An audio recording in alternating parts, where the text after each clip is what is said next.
Saudariku, ada sebuah fakta menarik yang mengiringi perjuangan Megawati Agnes Pertiwi di Proliga 2024. Resmi berlabuh ke Jakarta Main, Megawati yang memiliki julukan Megatron berupaya untuk mematahkan mitos.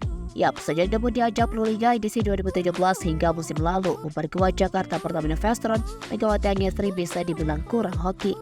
Bagaimana tidak, tampil di sejumlah klub elit seperti Jakarta Popsi Vapor One, Jakarta Pertamina Energi, Jakarta BNI 46 hingga Pertamina Vestron. Megawati sekalipun belum pernah merasakan manisnya gelar juara Proliga. Tak heran mitos Megawati tak pernah juara Proliga menjadi tantangan bagi pevolley Jember Jawa Timur ini untuk mematahkannya. Dirangkum dari laman Volleybox, prestasi terbaik mantan pemain Daejeon Juwanya Resbank ini ialah mengantarkan Jakarta Pertamina Vestron sampai ke partai final Proliga 2023.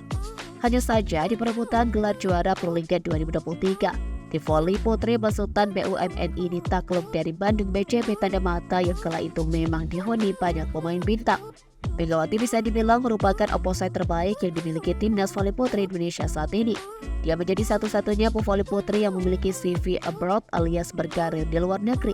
Ada 3 klub luar yang telah dibela oleh Megatron meliputi Supremecon Puri Etech dari Thailand, Hapu Tan Hoa dari Vietnam, dan Daejeon Juwanya Resbank dari Korea Selatan. Tak heran jika Megawati pada Proliga 2024 atmosfer yang mengelilingi dirinya sangatlah tinggi. Selain telah mengharumkan Indonesia di dunia internasional, Mega pada Proliga musim ini memperkuat tim yang bisa dibilang bertabur bintang. Jakarta Main bisa dikatakan sebagai pendatang baru, kendati demikian mereka memiliki tekad tinggi untuk menghentikan dominasi Bandung BCB Tanda Mata yang begitu mendominasi di kompetisi elit bola voli Indonesia. Nama-nama tenar selain Megawati sukses diboyong Jakarta Main, di antaranya Wilda Nurfadila, Arneta Putri Emelian, Ratri Wulandari hingga Alia Anastasia adalah pemain berlabel Timnas Indonesia. Menariknya, Wilda yang 2 musim beruntun membantu Bandung BCB Tanda Mata juara Proliga 2022-2023 kini hengkang ke Jakarta Main. Sebagai perbandingan, Wilda memiliki prestasi yang terbaik dengan Megawati. Jika Mega sekalipun belum pernah merasakan title juara, maka Wilda sebaliknya. Istri dari Doni Haryono tersebut sukses membawa tim yang dia perkuat mencapai final sebanyak 7 kali di Proliga. 6 diantaranya sukses dikonversikan pevoli asal Jawa Barat ini menjadi title juara.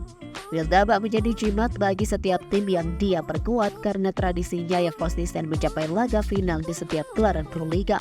Jakarta Main bak sudah sedia payung untuk membantu Megawati mematahkan mitos tak pernah juara Proliga. Terlepas dari bagaimanapun, Wilda yang notabene senior dari Megawati bisa membantu untuk mengakhiri penantian gelar juara sang rekan.